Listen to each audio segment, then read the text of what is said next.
Hi, welcome back to the Autistic Voice Project. I'm Matt Lowry from Kentucky, I'm Erin Findley from California. and today's sponsor is Dino Nuggies. Dino Nuggies. Yes, please sponsor us. Um, Yeah, yeah, we're here for you, Tyson. that's You're right. always here for us. That's right. Because nothing's more autistic than having processed food that tastes exactly the same every single time, with no surprises ever, because we don't like change, we don't like surprises. We just want something that is palatable to get into our meat bodies to fuel us for another day. And fun dinosaur shapes. Exactly, exactly. Yeah. Have you seen the meme about having a mac and cheese in a wine goblet with a Dino Nuggie on the side, and like if I you're haven't. if you're not this classy, we can't be friends. I love it. I love Because it. yeah, because Nice. anybody, and again, they also make vegan nuggies if that is If your you're not a speed. meat person for your meat body. Exactly. Yep. Although to be fair, dino nuggies are barely legally classified as meat, but still they maintain our meat bodies for yet another day. It's true. And It's and true. we tend to get into the routines, which is the Ah, topic of today: routines, habits, and systems. that's right. Because this is a big thing about scaffolding and having living an autistic life, identifying yourself as having autistic needs, and how you get through the world. Because Right. a long time ago, I talked about this book called Atomic Habits, and Uh, how it says, yes, you just need to brush your teeth every day, and you need to go out and walk 10 miles. And if you do it enough, sooner or later, your brain will, you know, say, oh, yes, this is the thing, and you'll do it on autopilot.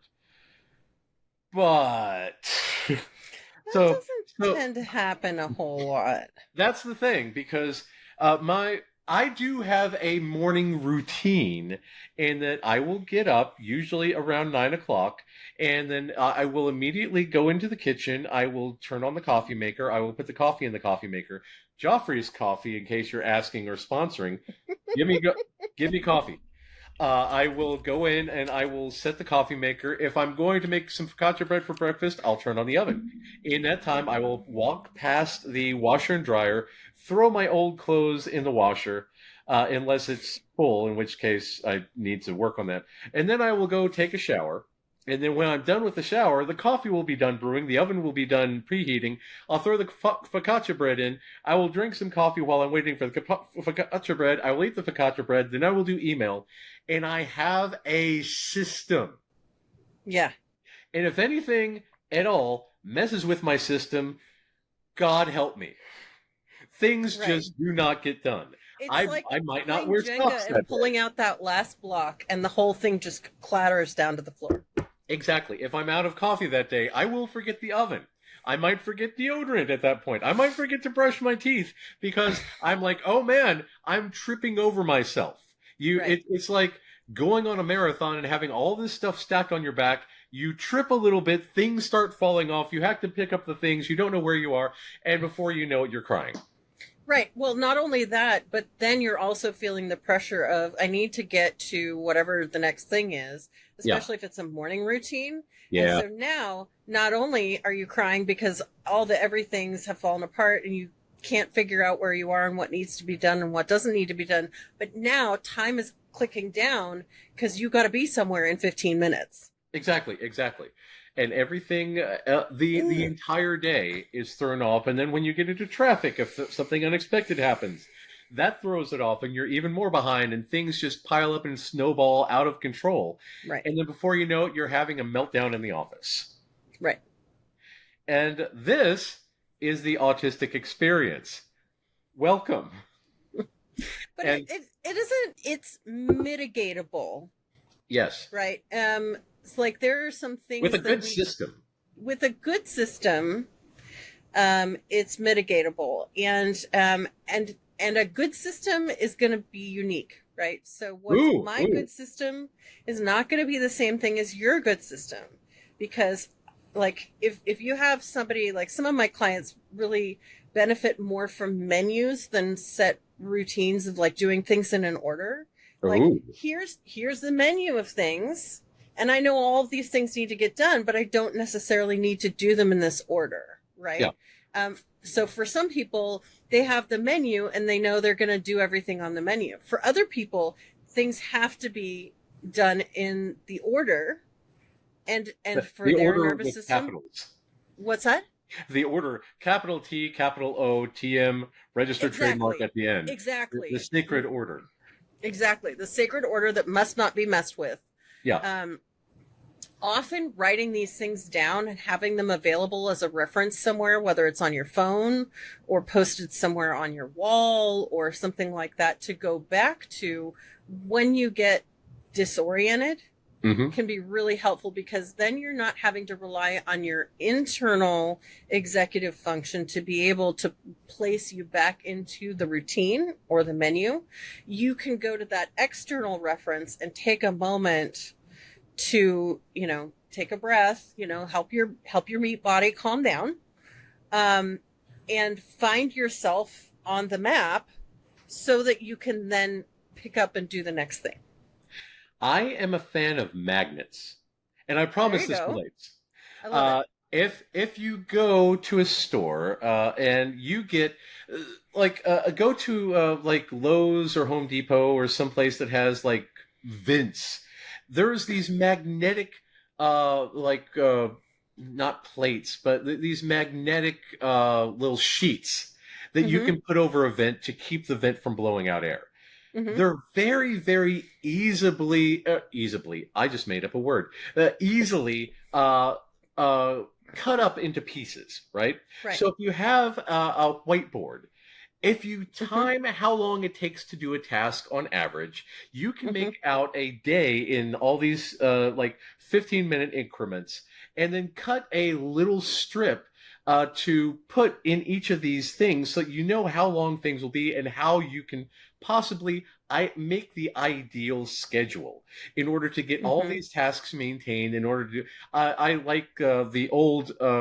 I watch a lot of TV, and I like watching TV executives on TV talk about TV programming, and they had these like the boards with the magnetic things. I was like, nice. I can do that. So you can take these sheets of magnet, you can write on them, you can rearrange them to your heart's content, and find the ideal system, see what works, what doesn't, what flows into what flows into how, and also build in recovery time, build in chaos time, build in fudge factor. Exactly. Because, in the event that the universe gravitates towards entropy, so your most perfect plan is going to be influenced by the dreaded chaos. How much time do you have to rebound from that? How much time do you need to rebound from that in order to get back on track to get the other tasks done for the day? Right. So the question is, are you a bad person if you can't get it all done?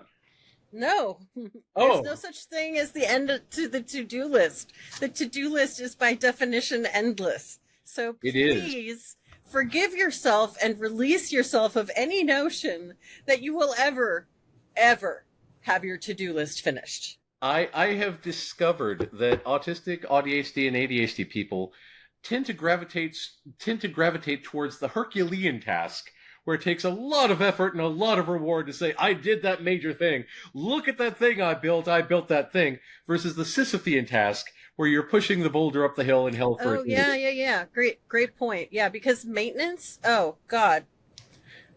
Maintenance is very, very hard to be convinced to do for me. Yeah. If you sit me down and you're like, especially if it's related to a special interest, if you're like, hey, Erin, I need a chatbot to help me respond to email, just as an example, because building bots as one does. I like building chatbots and ChatGPT.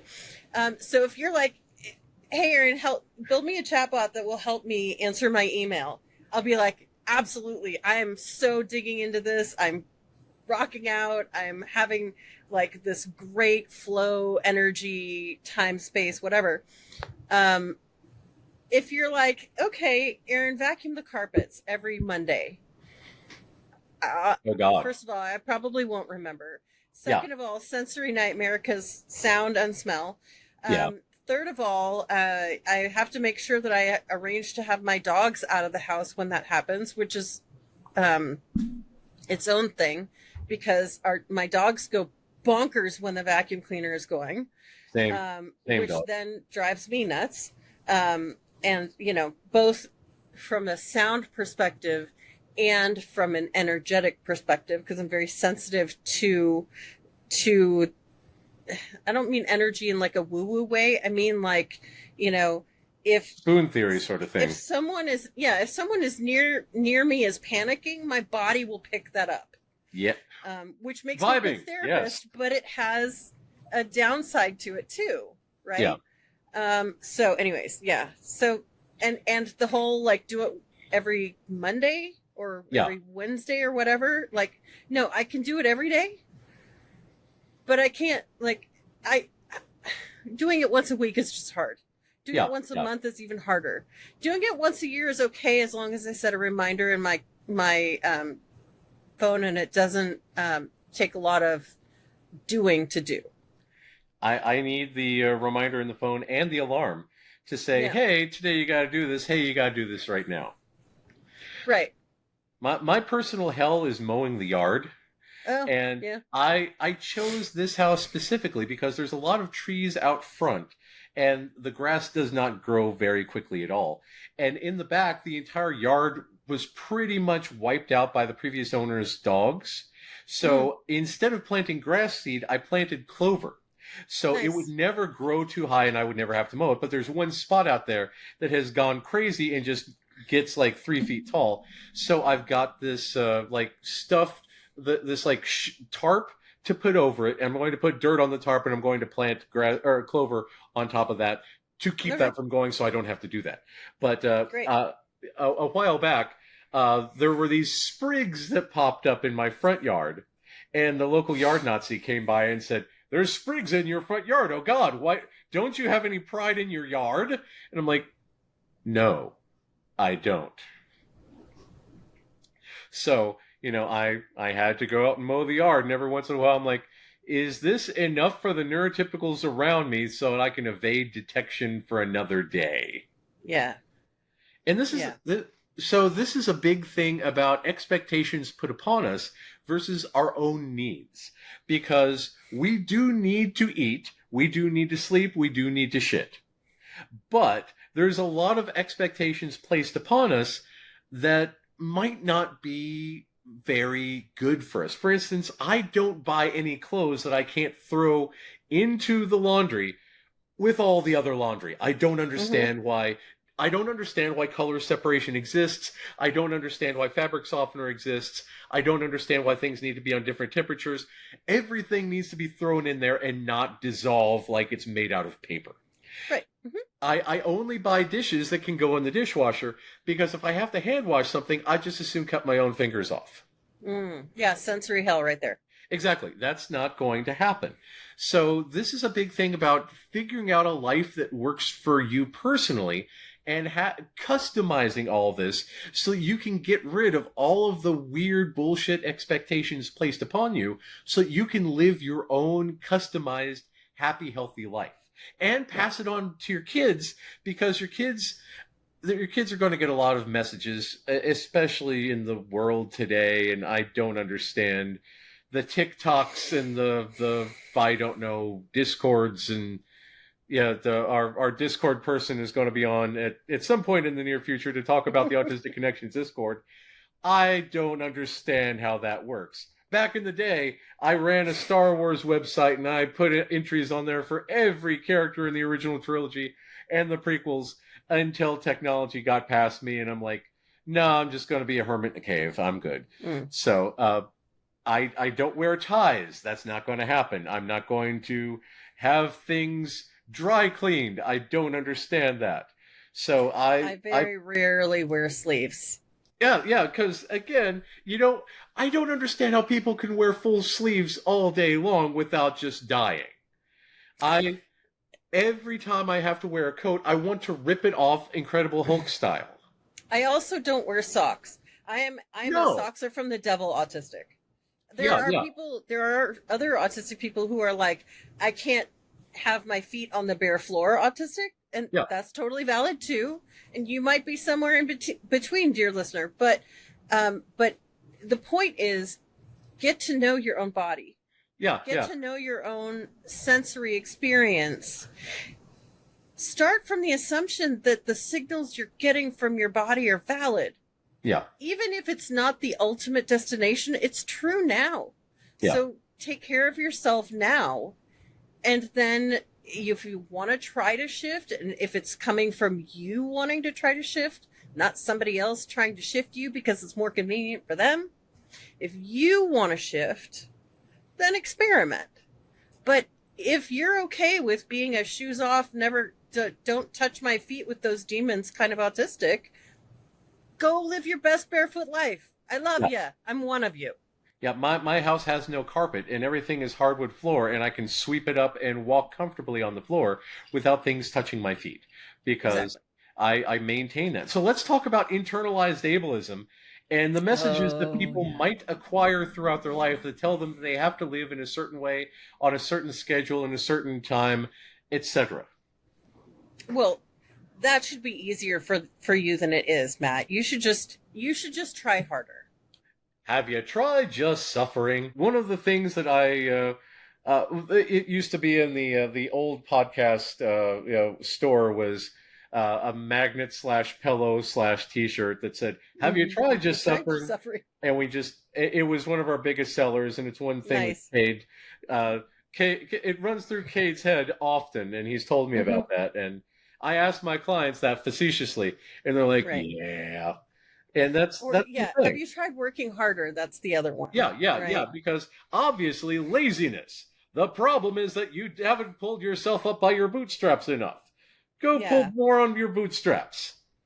Mm-hmm. And that's the thing. It's just we live in a world of bizarre expectations, and I don't well, I mean, logically I understand the progression from point A to point B in our history, but I don't understand the self-criticism that is forced upon us for not living in a way that conforms, because the conformity is maddening to me. I am not a conforming person.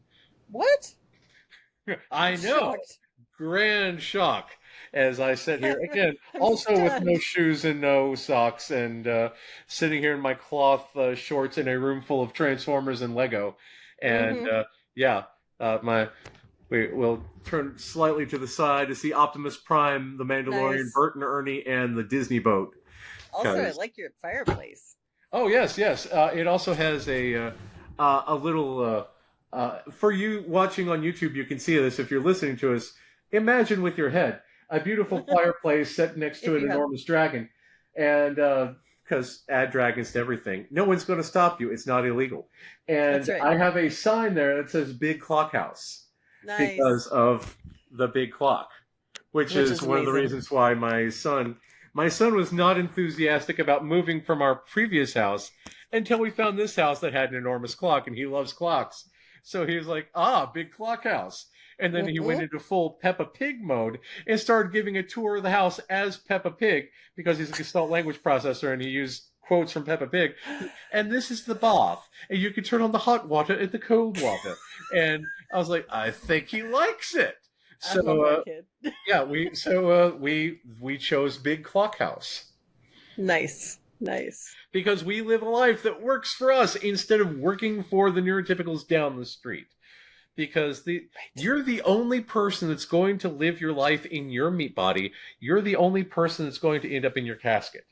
You must do things that work for you in whatever way it is.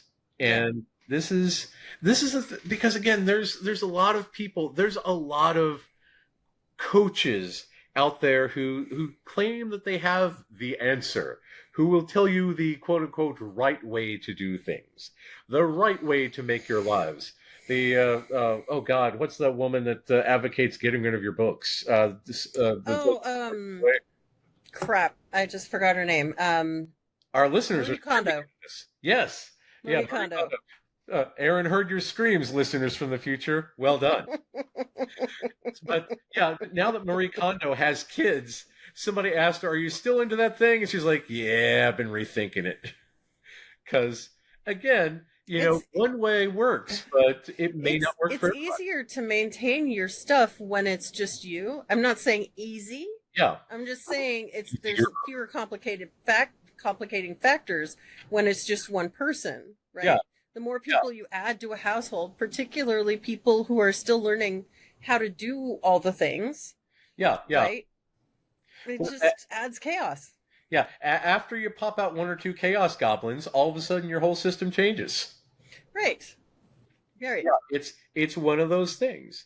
And I went through a period of time where I had all of my video game systems out, and they were all perfected. And then my child came along, and I was like, oh, he's going to want to stick a sandwich in this. That won't be good for anybody. So everything was put away. And now that Right. he's older again, I've got everything out, and I'm able to teach him all this stuff, and he's able to get on the same page with it. And it's you have the system must change to meet the needs. You must evaluate these. You must evaluate the best way to do things. And again, we tend not to do stuff on autopilot because we are bogged down in the data. We must continually figure out what the best way to do these things are. The ways to are, is, are, was. Yeah. Yeah. Well, and the other thing too is sometimes you just have to settle for good enough.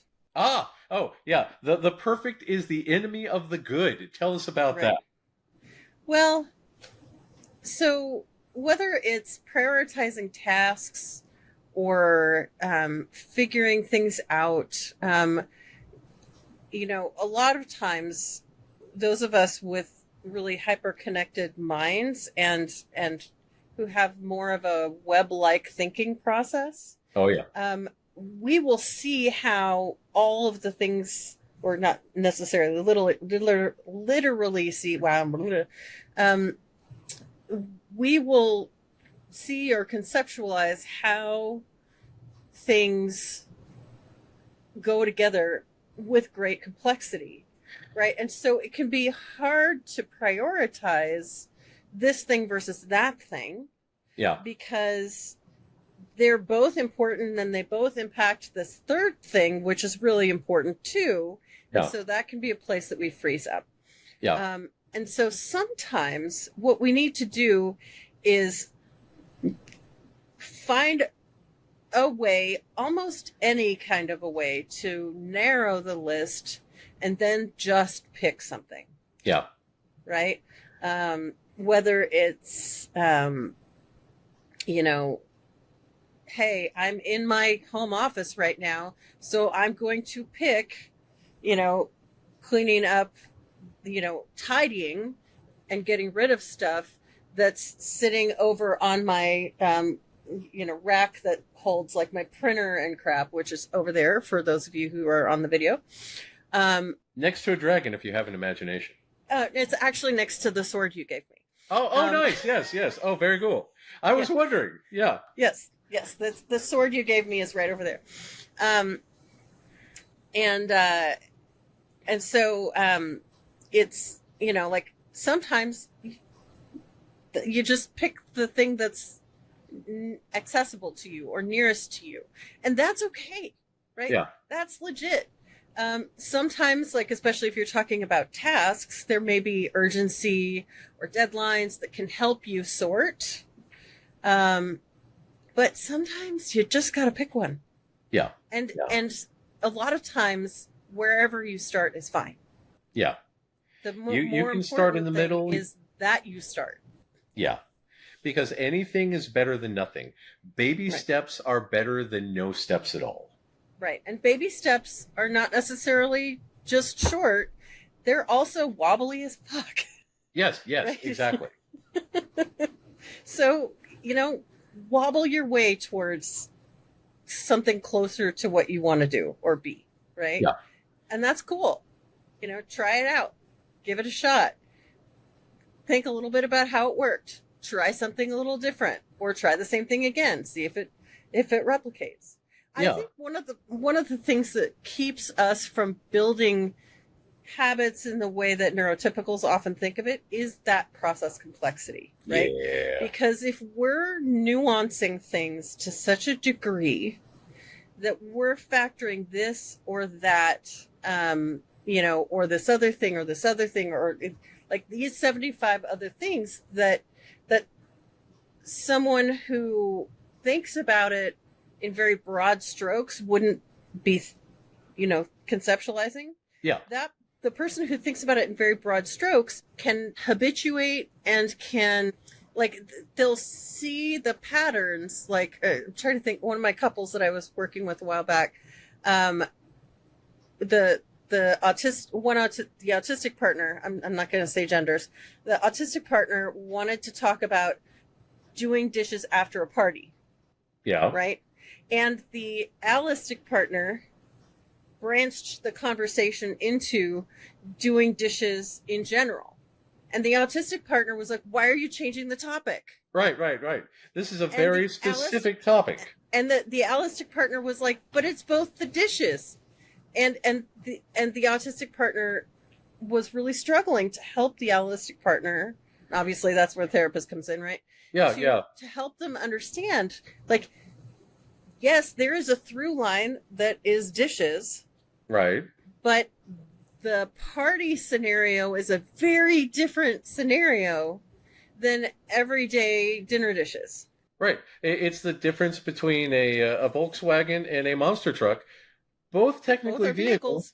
Both will technically get you from point A to point B, but one is much bigger than the other. Right, exactly. And they may need different fuel. Right? Yes, very much so. Monster truck probably drives on diesel. Yeah. And that, I have become internally distressed just from the topic, because why wouldn't it be a different topic? Because, yes, dishes after a party, that's a whole big thing. Oh, my. Right, exactly, because dishes after the party encompasses the demands of the party, right? It does. The demands on the autistic person in preparation for the party, the socialization during the party, any sensory aspects during the party, and then their capacity and fatigue or lack thereof after the party is over. There was one time before we knew I was autistic, that we had,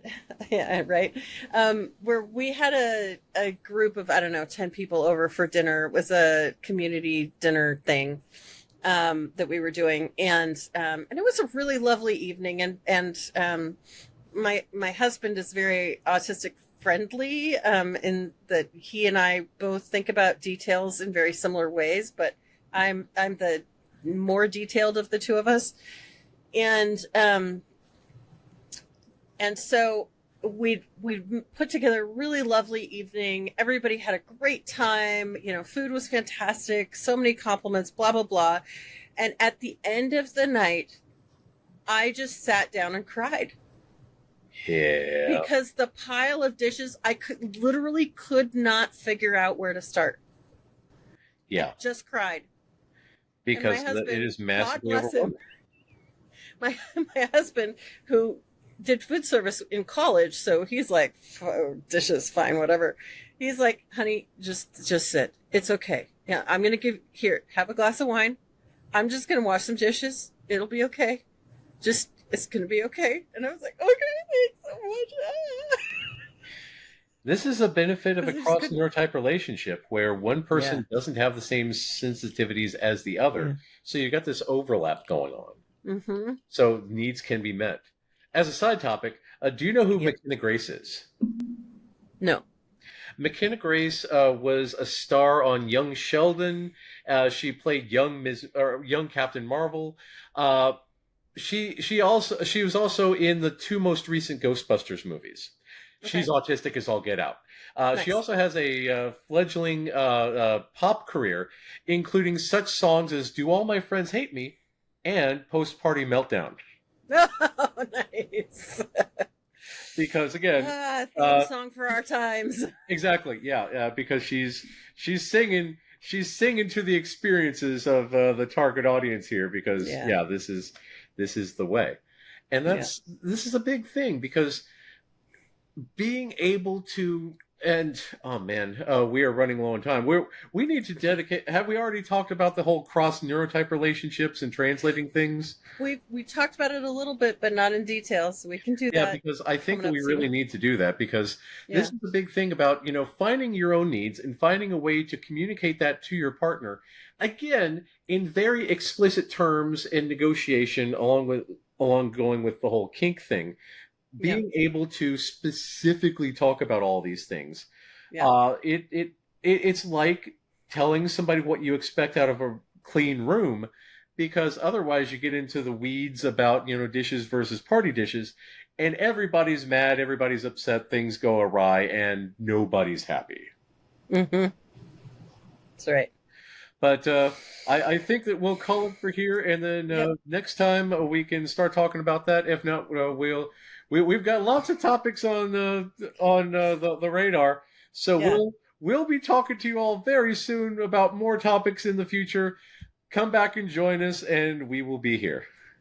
Bye, everybody. Have a good one.